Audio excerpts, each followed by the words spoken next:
पहला बयान deputy CM सम्राट चौधरी। एनडीए एक साथ मिलकर 2025 का चुनाव लड़ेगा। 25 के बाद भी वही मुख्यमंत्री रहे, आज भी और कल भी रहेंगे। दूसरा बयान प्रदेश अध्यक्ष दिलीप जायसवाल। स्लोगन ही है हमारा बैकड्रॉप का कि 2025 फिर से नीतीश। तीसरा बयान मंत्री प्रेम कुमार। विधायकों की सहमति से जाकर के आने वाले समय में पार्टी तय करेगी। 1, 2, 3 बिहार में बीजेपी के तीनों बड़े नेता हैं। तीनों के बयान ने एक बार फिर सवालों का पिटारा खोल दिया है। सवाल उठा दिया है कि बीजेपी में इतना कंफ्यूजन क्यों है। एक लाइन में पार्टी के नेता क्यों नहीं बोल रहे कि चुनाव में एनडीए की जीत हुई तो नीतीश कुमार ही मुख्यमंत्री होंगे।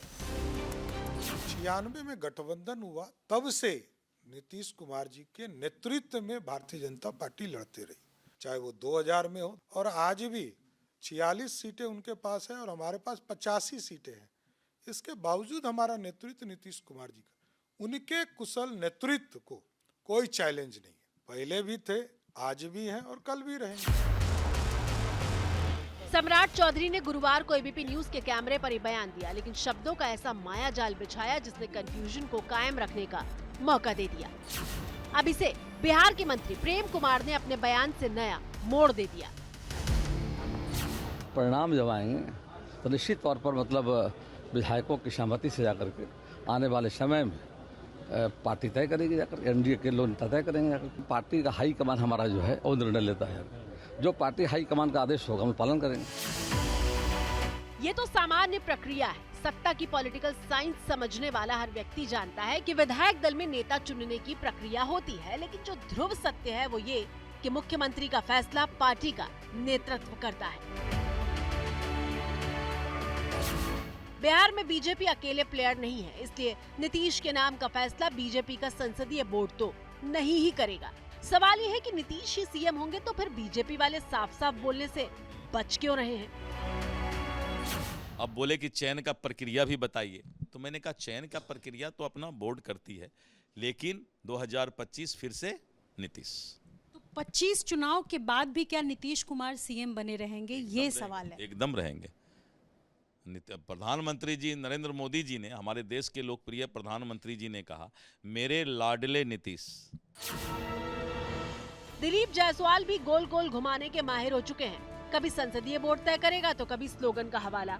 सवाल तो यह है कि बीजेपी का नेतृत्व कहीं कुछ और तो नहीं सोच रहा।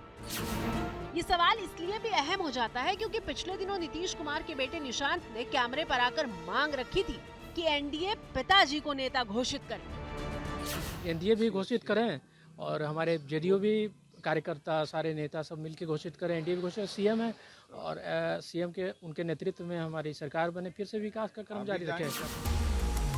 अगर सीएम के नाम को लेकर कोई पेच नहीं है तो फिर निशांत जैसे गैर राजनीतिक व्यक्ति को कैमरे पर आकर इस तरह की बात कहने की जरूरत क्यों है।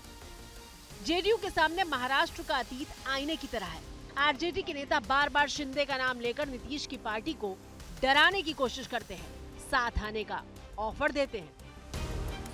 जदयू के कुछ नेता हैं जो पहले बीजेपी में रहे हैं और बीजेपी के लिए खेला करने के लिए वो राष्ट्रीय स्तर का कुछ पदाधिकारी भी बन गए। कब कब्जा कर लेंगे जदयू पर कोई ठीक नहीं है। दूसरा एकनाथ शिंदे नीतीश बाबू होने जा रहे हैं। पिछले साल महाराष्ट्र का चुनाव हुआ तो सीएम का चेहरा तत्कालीन सीएम एकनाथ शिंदे थे, लेकिन नतीजों के बाद बीजेपी के नंबर ज्यादा आए तो फडणवीस को बीजेपी ने सीएम बनाया। ये थ्योरी जेडीयू को परेशान करती है, लिहाजा पार्टी के नेता चाहते हैं कि ऐलान खुल्लम खुल्ला सबके सामने होना चाहिए। लेकिन नीतीश कुमार जी ने कभी कृपा की राजनीति नहीं की है। उनको ताकत हमेशा जनता ने दी है कि नीतीश कुमार जी अभी मुख्यमंत्री हैं और आने वाले चुनाव में जनता के आशीर्वाद से फिर से मुख्यमंत्री के रूप में सेवा करेंगे। वैसे एक बात हम दर्शकों को याद दिला दें कि 24 तारीख को पीएम जब बिहार गए थे तब उन्होंने नीतीश को लाडला सीएम जरूर कहा था, लेकिन भविष्य के प्लान से पर्दा नहीं उठाया था। बिहार के लोकप्रिय एवं बिहार के विकास के लिए समर्पित हमारे लाडले मुख्यमंत्री नीतीश कुमार जी, लाडले मुख्यमंत्री नीतीश कुमार जी बिहार में चुनाव तो साल के अंत में है, लेकिन सवाल अभी से शुरू है। नीतीश को सीएम की कुर्सी चाहिए। यहाँ ये नहीं भूलना चाहिए कि 2020 में बीजेपी से जब जेडीयू की सीट कम आई तब बीजेपी ने नीतीश को ही सीएम बनाया था। लेकिन 5 साल में गंगा में काफी पानी बह चुका है, इसलिए सवालों का पहाड़ खड़ा है। आगे आगे देखिए होता है क्या।